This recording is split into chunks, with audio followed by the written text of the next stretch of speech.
नमस्कार मित्रांनो. तर मालिकेच्या आजच्या भागात आपल्याला असं बघायला मिळतं की आता रेवू ही रेडी झालेली असते. नवरीच्या लुकमध्ये ती खूप छान दिसत असते आणि लीला सुद्धा खूप सुंदर दिसत असते. आता लीला म्हणते, रेवू चल आईबाबांना नमस्कार कर. रेवती आता आईवडिलांना नमस्कार करते.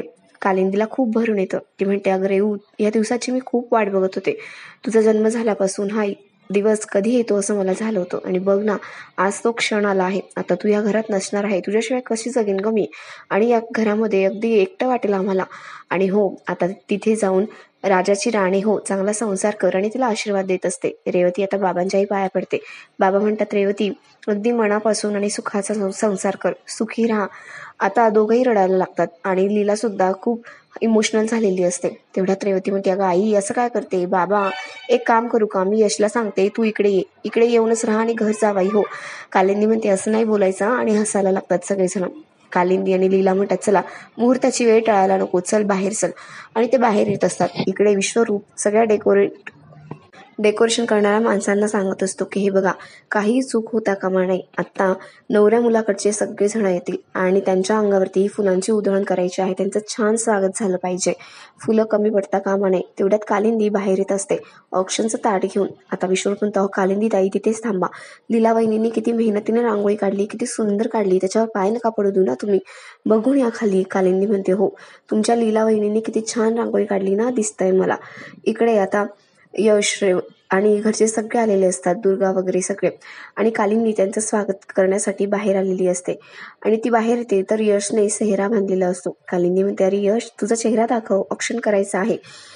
एजे म्हणतात, यश तू असं सेहरा का बांधलाय? दुर्गा म्हणते, सॉरी, तुम्हाला फनी वाटेल पण माझी खूप मनापासून इच्छा होती की यशने त्याच्या लग्नामध्ये सेहरा घालावा आणि म्हणून मी तसं केलंय. सरस्वती म्हणते, वा वहिनी, एकदम फिल्मी आहे, छान वाटतं आहे.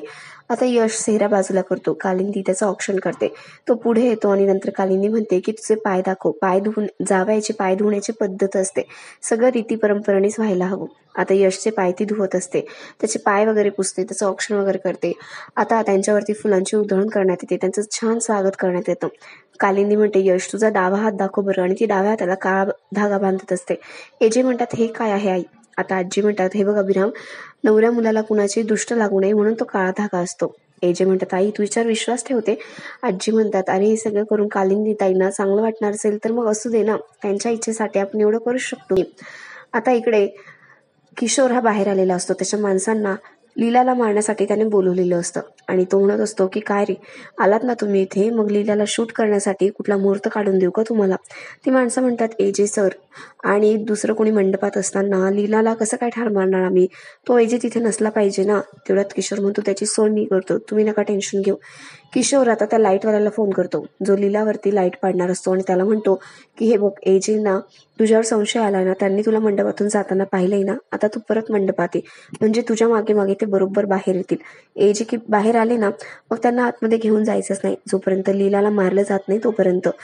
आणि असं बोलून तो फोन कट करतो. आपल्या माणसांना सांगतो, आता मी तुमचं काम केलंय, तुम्ही आतमध्ये जा आणि मंडपात जाऊन लीलाला मारा आणि आज तिचं काम झालंच पाहिजे, ती वरती पोहोचलीच पाहिजे.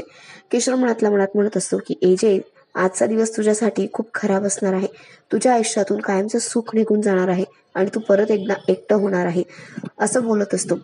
इकडे आता रेवती बाहेर येण्याची यश खूप आतुरतेने वाट बघत असतो. त्याला प्रमोद आणि विराज चिडवत असतात आणि म्हणत असतात, अरे थांब जरा, येईल रेवती बाहेर. एकदा ती बाहेर आली ना, मग तू कायमचा तिच्यामध्ये अडकणार आहेस, एवढं लक्षात ठेव. रेवती आता बाहेर आलेली असते. लीला तिला घेऊन आलेली असते आणि सगळ्यांना लीला म्हणते की इथे आहे नवरी मुलगी. आणि रेवतीला बघून यश खूप खुश होतो. ती खूप गोड दिसत असते.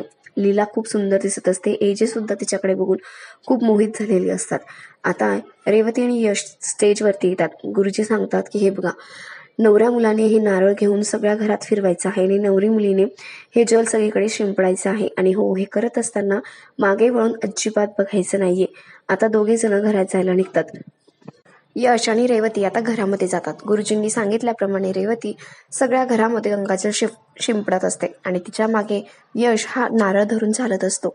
आता पुढे गेल्यानंतर यशला विक्रांतची माणसं ही बेशुद्ध करतात, त्याला बाजूला घेतात आणि त्याच्या जागी विक्रांत स्वतः उभा राहतो आणि रेवतीला मागे वळून बघायचं नसतं, त्यामुळे तिच्या हे सगळं काही लक्षात येतच नाही. रेवती म्हणत असते, यश बघ ना, या दिवसाची आपण किती वाट बघत होतो ना, अखेर तो क्षण आला आणि हा दिवस आहे. मी खूप खुश आहे, पण मला ना थोडं टेन्शनही आलंय. तुला पण तसंच वाटतंय का? अरे यश, मी तुला काहीतरी विचारते, बोल ना. पण यश म्हणजे तिथे नसतोच, विक्रांतच असतो, त्यामुळे तो काहीच बोलत नाही. आता रेवती मागे वळून बघणार, तेवढ्यात तिथे लीला येते. लीला म्हणते, थांब. यश, अरे काय झालंय? आणि लीलाला सुद्धा काहीतरी वेगळं जाणवत असतं, पण तिला आठवतं की एक दिवस आधी यश तिच्याशी बोललेला असतो आणि तो म्हणत असतो की लीला वहिनी, मला जरा टेन्शन येते. लीला म्हणते, हो, टेन्शन येणं साहजिक आहे रे. लग्नाच्या आधी असं होतं, सगळ्यांना असं वाटतं, पण तू काळजी करू नको. तुम्ही दोघं अगदी सुखाने संसार कराल, माझी खात्री आहे. आणि समजा काही झालंच तर तू आहे ना रेवतीसाठी, आणि रेवती सुद्धा आहे तुझ्यासाठी. तुम्ही दोघंही एकमेकांसाठी आहात, त्यामुळे काळजी अजिबात करू नको. आणि हो, मी आहे, काही टेन्शन घेऊ नको. आता यश म्हणत असतो, लीला वहिनी, थँक्यू, तुझ्यामुळेच हा दिवस आम्हाला बघायला मिळतोय. सगळं काही तुझ्यामुळे होतंय, आमचं लग्न देखील तुझ्यामुळेच होतंय.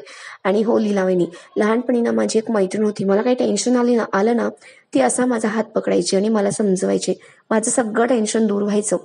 आता तो लीलाला सांगत असतो की माझी मैत्रीण कसा माझा हात पकडायची. आणि हो, उद्या जर विधींमध्ये मला टेन्शन आलं, लग्नापूर्वी ज्या विधी असतात त्या करायच्या असतात आणि ते करताना मला टेन्शन येत असेल ना, तर तू सुद्धा माझा असाच हात पकडायचा, म्हणजे माझं टेन्शन सगळं गायब होईल.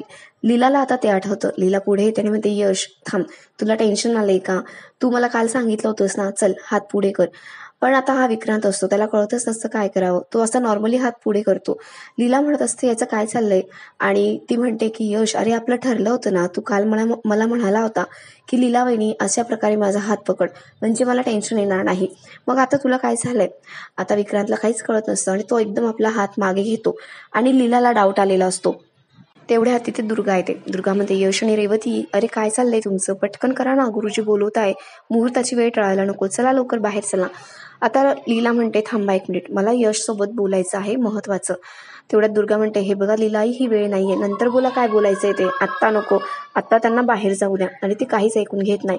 दोघं जण आता बाहेर गेलेले असतात, मात्र लीला आतमध्येच असते.